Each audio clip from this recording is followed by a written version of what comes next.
Hello student, इससे पहले की वीडियो में हम बीएससी सेकेंड ईयर में यूनिट फर्स्ट के बारे में कम्प्लीटली डिस्कस कर चुके हैं। आज से हम यूनिट सेकेंड के बारे में डिस्कस करेंगे। बीएससी सेकेंड ईयर में यूनिट सेकेंड है ऊष्मागतिकी सेकेंड। इसमें हम ऊष्मागतिकी के द्वितीय नियम की आवश्यकता, ऊष्मागतिकी के द्वितीय नियम के विभिन्न कथन तथा कार्नोट चक्र तथा इसकी दक्षता क्या होती है इसके बारे में डिस्कस करेंगे। तो सबसे पहले हम स्टडी करते हैं ऊष्मागतिकी के द्वितीय नियम की क्यों आवश्यकता पड़ी। क्योंकि हमने डिस्कस किया था कि ऊष्मागतिकी का प्रथम नियम, क्योंकि ऊष्मागतिकी का प्रथम नियम तंत्र द्वारा अवशोषित ऊष्मा तथा किए गए कार्य में संबंध को बताता है, परंतु यह नियम ऊष्मा के प्रवाह की दिशा के बारे में नहीं बताता है। सेकंड क्या है कि ऊष्मागतिकी का प्रथम नियम किसी विलगी तंत्र की अवस्था परिवर्तन में उसकी ऊर्जा स्थिर रहती है ये तो बताता है, परंतु इस बात पर कोई प्रकाश नहीं डालता कि अवस्था परिवर्तन स्वतः होता है या नहीं, अथवा परिवर्तन संभव है या नहीं।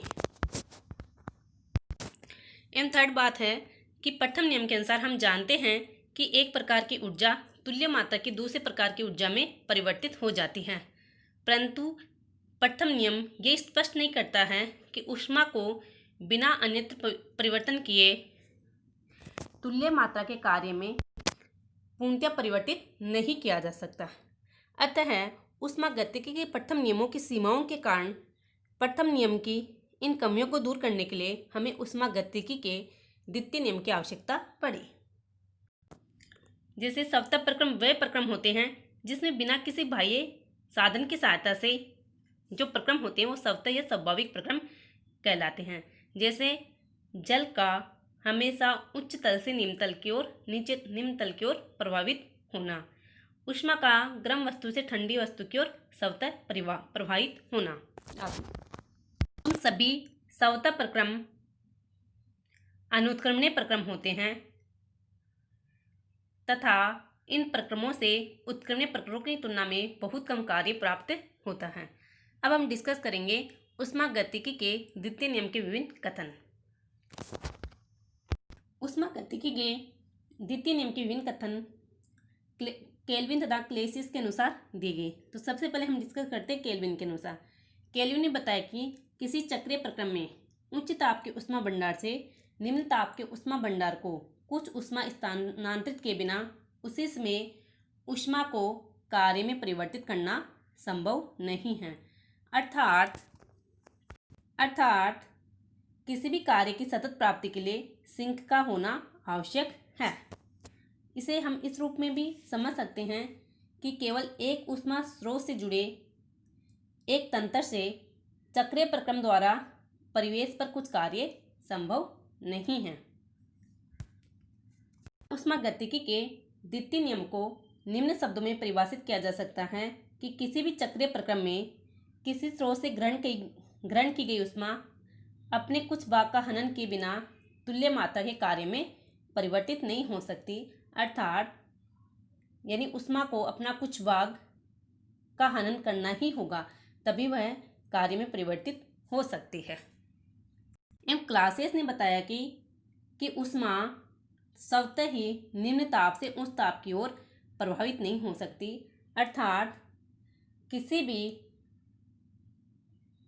स्वतः क्रियाशील मशीन के लिए बाह्य स्रोत की सहायता के बिना निम्न ताप वाली वस्तु से ऊष्मा लेकर उच्च अपेक्षाकृत उच्च ताप वाली वस्तु को प्रदान करना संभव नहीं है। अर्थात असंभव है जब तक कि उस पर कोई बाह्य स्रोत न लगाया जाए।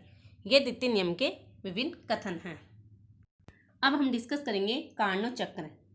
कार्नोट चक्र वह चक्र होता है जो ऊष्मा के अधिकांश अंश को कार्य में परिवर्तित करने के लिए होता है। ये एक चक्रीय प्रक्रम होता है जिसमें तंत्र विभिन्न उत्क्रमणीय प्रक्रमों से गुजरते हुए अपनी मूल अवस्था में लौट आता है। जैसे इस प्रक्रम में 4 पद हैं। फर्स्ट समतापी प्रसार, फिर रुद्धोष्म प्रसार, फिर समतापी संपीड़न एवं चौथ रुद्धोष्म संपीड़न। तो प्रथम पद में इसका समतापी प्रसार आयतन V1 से V2 किया जाता है। द्वितीय पद में इसका रुद्धोष्म प्रसार V2 से V3 किया जाता है। तृतीय पद में इस का समतापी संपीड़न V3 से V4 किया जाता है तथा चतुर्थ पद में इसका रुद्धोष्म संपीड़न V4 से V1 में किया जाता है। समतापी प्रसार में इसका तापमान T2 रहता है, लेकिन जब रुद्धोष्म प्रसार किया जाता है तो इसका तापमान T2 से T1 हो जाता है तथा समतापी संपीड़न में इसका तापमान T1 रहता है, लेकिन जब रुद्धोष्म संपीड़न किया जाता है तो इसका तापमान T1 से T2 हो जाता है। ये जो डायग्राम दिखाया गया है ये दाब व आयतन के मध्य है और यही कार्नोट चक्र के चारों पदों को परिभाषित करता है।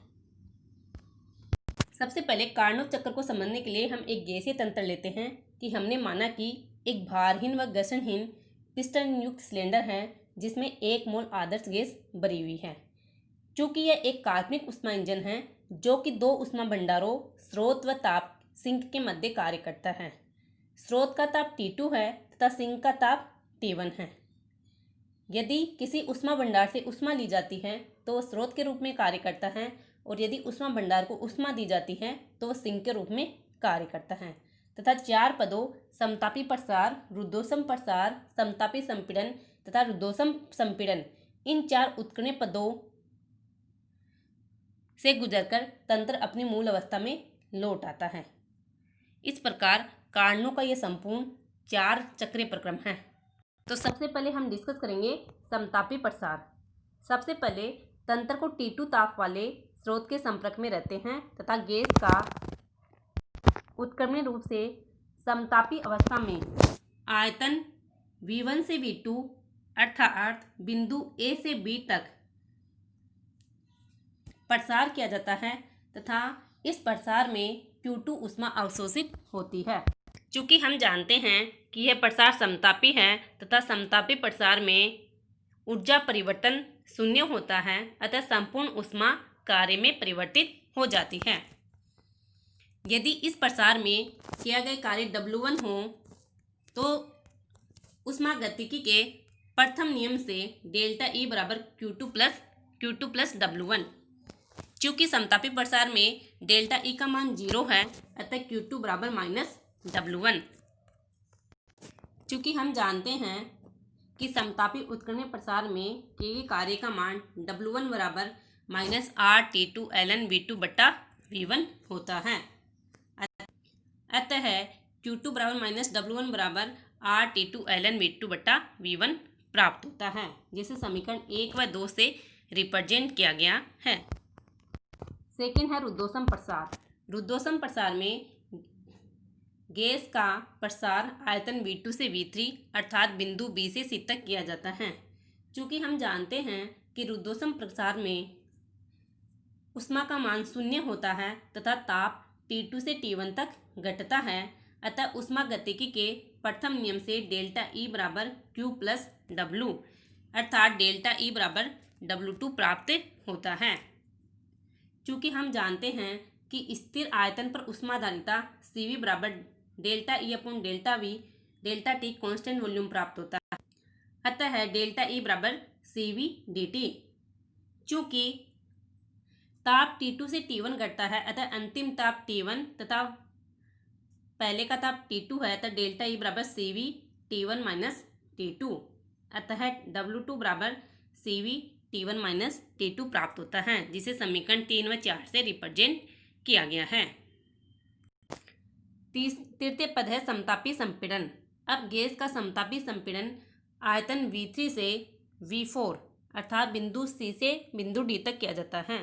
चूँकि समतापी प्रक्रम के लिए ऊर्जा परिवर्तन शून्य होता है और यदि W3 संपीड़न में किया गया कार्य हो तो ऊष्मागतिकी के प्रथम नियम से डेल्टा E बराबर Q1 प्लस W3, जहाँ Q1 अवशोषित ऊष्मा है तथा यहाँ से Q1 बराबर माइनस W3 प्राप्त होता है। चूँकि समतापी उत्कीर्ण संपीड़न में किए गए कार्य का मान W3 बराबर माइनस RT1 ln V4 बट्टा V3 प्राप्त होता है, जिसे समीकरण 5 से रिप्रेजेंट किया गया है तथा Q1 बराबर माइनस W3 बराबर RT1 ln V4 बट्टा V3 प्राप्त होता है, जिसे समीकरण 6 से रिप्रेजेंट किया गया है। अंतिम पद है रुद्धोष्म संपीड़न। अंतिम पद में गैस का रुद्धोष्म अवस्था में उत्कीर्ण संपीड़न आयतन V4 से V1 तक अर्थात बिंदु D से बिंदु A तक किया जाता है तथा इस संपीड़न में ताप T1 से T2 हो जाता है। चूँकि हम जानते हैं कि रुद्धोष्म प्रक्रम में Q बराबर 0 होता है, अतः ऊष्मागतिकी के प्रथम नियम से डेल्टा E बराबर Q प्लस W4, तो डेल्टा E बराबर W4 प्राप्त होता है। जिस प्रकार हमने रुद्धोष्म प्रसार के लिए W2 का मान ज्ञात किया, इसी प्रकार रुद्धोष्म संपीड़न में W4 बराबर CV T2 माइनस T1 प्राप्त होता है, क्योंकि इसमें अंतिम ताप T2 तथा प्राथमिक ताप T1 है, अतः W4 बराबर minus CV T1 minus T2 प्राप्त होता है। इस प्रकार हमने चारों प्रक्रम समतापी प्रसार, रुद्धोष्म प्रसार, समतापी संपीड़न तथा रुद्धोष्म संपीड़न में कार्य का मान ज्ञात किया तथा समतापी प्रसार व समतापी संपीड़न में अवशोषित ऊष्मा का मान ज्ञात किया। इन उपयुक्त चारों पदों के बाद तंत्र अपनी मूल अवस्था में वापस आ जाता है, अतः संपूर्ण चक्र में किए गए कार्य W बराबर W1 plus W2 plus W3 plus W4। समीकरण 1, 4, 5 व 7 से W1, W2, W3 व W4 का मान रखने पर W बराबर हमें प्राप्त होता है माइनस RT2 ln V2 बटा V1 minus RT1 ln V4 बटा V3, जिसे समीकरण 8 से रिप्रेजेंट किया गया है। चूंकि चित्र से स्पष्ट है कि V2 व V3 प्रथम रुद्धोष्म वक्र यानी रुद्धोष्म प्रसार और V4 तथा V1 द्वितीय रुद्धोष्म वक्र अर्थात रुद्धोष्म संपीड़न पर स्थित है, अतः रुद्धोष्म अवस्था समीकरण से T2 V2 की पावर गामा माइनस 1 बराबर T1 V3 की पावर गामा माइनस 1 तथा T2 V1 की पावर गामा माइनस 1 बराबर T1 V4 की पावर गामा माइनस 1। इन दोनों समीकरणों को हल करने पर हमें V2 बटा V1 बराबर V3 बटा V4 प्राप्त होता है तथा ये मान समीकरण 8 में रखने पर हमें W बराबर minus R T2 minus T1 ln V2 बटा V1 प्राप्त होता है, जो संपूर्ण चक्र में किए गए कार्य के मान को प्रदर्शित करता है। इस प्रकार हम कार्नोट चक्र में किए गए कार्य के मान को ज्ञात कर सकते हैं। यदि इस संपूर्ण चक्र में अवशोषित ऊष्मा का मान Q हो तो Q बराबर Q1 प्लस Q2। समीकरण 2 व 6 से Q1 व Q2 का मान रखने पर Q बराबर RT2 ln V2 बटा V1 plus RT1 ln V4 बटा V3 प्राप्त होता है तथा समीकरण 9 से V2 बटा V1 बराबर V3 बटा V4 रखने पर हमें Q का मान RT2 minus T1 ln V2 बटा V1 प्राप्त होता है। यह मान संपूर्ण चक्र में अवशोषित ऊष्मा के मान को प्रदर्शित करता है। चूँकि समीकरण 10 व 11 से स्पष्ट है कि Q बराबर माइनस W प्राप्त होता है, अतः डेल्टा E बराबर तथा डेल्टा E बराबर 0 प्राप्त होता है। चूँकि संपूर्ण चक्र में किए गए कार्य का मान W बराबर minus RT2 minus T1 ln V2 बटा V1 है तथा Q2 का मान RT2 ln V2 बटा V1 है, अतः यहाँ से W बराबर minus Q2 T2 minus T1 बटा T2 प्राप्त होता है। चूँकि हमें पता है कि T2 स्रोत का ताप तथा T1 सिंक का ताप है तथा इनका अंतर T2 से कम होगा, अतः T2 माइनस T1 बटा T2 का मान हमेशा 1 से कम होगा, अतः W का मान Q2 से कम होगा, अर्थात संपूर्ण ऊष्मा कार्य में परिवर्तित नहीं होती है। इससे स्पष्ट है कि अवशोषित ऊष्मा का कुछ भाग ही कार्य में परिवर्तित होता है तथा शेष भाग सिंक में चला जाता है। अब हम डिस्कस करेंगे कि कार्नोट चक्र या ऊष्मा इंजन की क्या दक्षता होती है।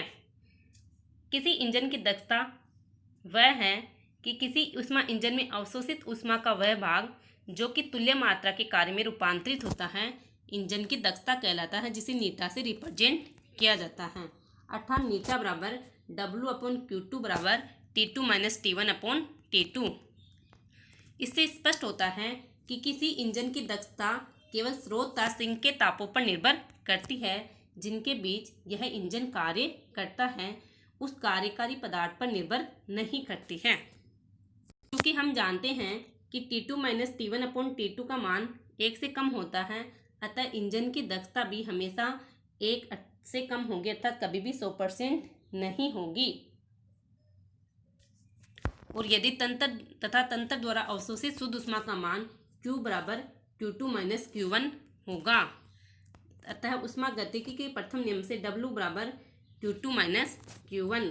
अतः किसी इंजन की दक्षता नीटा बराबर W अपॉन Q2 बराबर Q2 minus Q1 upon Q2 बराबर T2 minus T1 upon T2 होगा। अतः इस समीकरण से हम किसी इंजन की दक्षता का मान ज्ञात कर सकते हैं, जहां T2 स्रोत के ताप को रिप्रेजेंट करता है तथा T1 सिंक के ताप को रिप्रेजेंट करता है। हाँ, इंजन की दक्षता कभी भी इकाई नहीं हो सकती, क्योंकि हमने जो संपूर्ण चक्र माना उसमें प्रत्येक पद को उत्क्रमणीय अवस्था में लिया है, जिससे अधिकतम कार्य प्राप्त किया जा सकता है। परंतु रियलिटी में प्रायोगिक रूप से उत्क्रमणीय अवस्था प्राप्त नहीं की जा सकती तथा इस समीकरण को हम निम्न प्रकार भी लिख सकते हैं कि Q1 अपॉन Q2 बराबर T1 अपॉन T2। इस प्रकार हम किसी भी इंजन की दक्षता का मान ज्ञात कर सकते हैं।